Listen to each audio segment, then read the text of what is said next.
Hey everybody, Jason Lauren here, owner and head scout with ScoutU, to talk about this week's recruiting tip.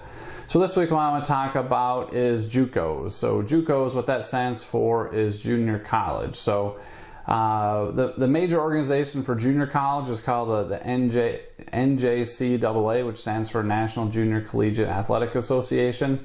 That started in 1938, and it consists of 525 schools currently in 24 different regions of the country.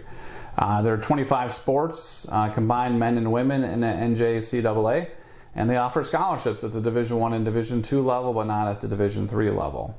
California has their own junior college association, which is called the California Community College Athletic Association, or the CCCA, which consists of 108 schools and 24 sports combined for men and women. So when it comes to junior colleges, why would an athlete consider a junior college? So most kids that I've worked with over the years, when I first started helping them out, understandably they want to go to a four-year school. They don't look at a junior college as their first option, but but that could be a good option for a lot of athletes. The two major reasons why an athlete would consider a junior college is, number one, maybe they don't have very good grades. They're having a hard time getting recruited by four-year schools, and say they have like a 2.4 grade point average and a 15 on ACT. Well, that's pretty much gonna end their chances of most four-year schools recruiting them, especially Division I and Division II, where they have to meet certain academic standards to recruit these kids. So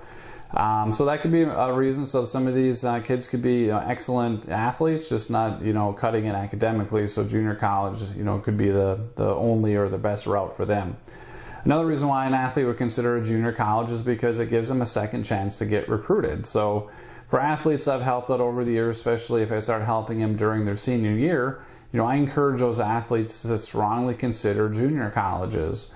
The reason for that is because when an athlete tries to get involved in recruiting that late in the process, starting their senior year, they're going to run into a lot of schools that are going to tell them that they're already done with their recruiting class. So especially if an athlete is a legit Division I or Division II athlete, and they're not getting that Division I or Division II attention, and they're starting to get involved in the recruiting process in their senior year, they definitely should consider the junior college route, because what that would do is, if they don't get that D1 or D2 offer, that allows them a second chance to get recruited by those Division I and Division II schools.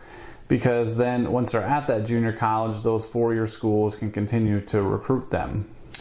So keep in mind that if you do decide to go to a junior college, you do lose a year of eligibility for every year that you're at that junior college. So if you go to a junior college for 1 year, you'll have 3 years left of eligibility at the four-year school.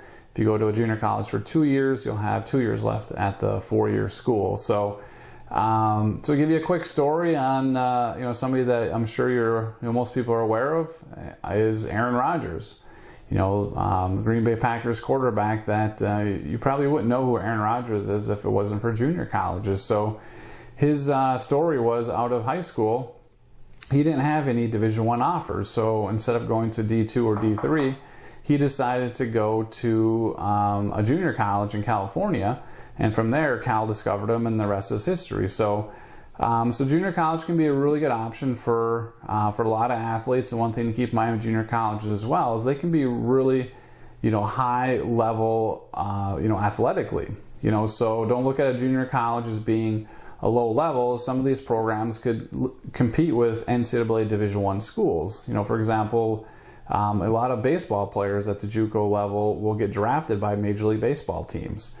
So if you pick the right program, it could be just as competitive athletically as NCAA Division I schools, because those schools are attracting that athletic talent that just aren't cutting it academically, or they just didn't get an opportunity to play D1 or D2 because they didn't get any offers to play D1 or D2. So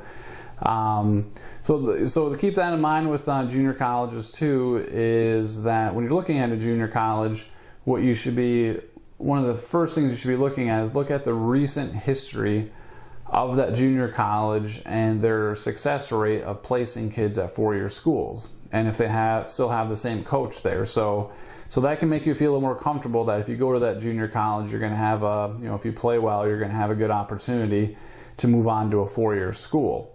because especially these top-notch junior college programs, the four-year schools will gravitate towards them because they know that they attract, top talent. So if you can get onto one of those teams, that can really help your recruiting. So hopefully that helps everybody out this week in terms of what junior colleges are and why an athlete would possibly consider a junior college. So hopefully that helps everybody out, and hopefully you enjoy the rest of your day. Thanks.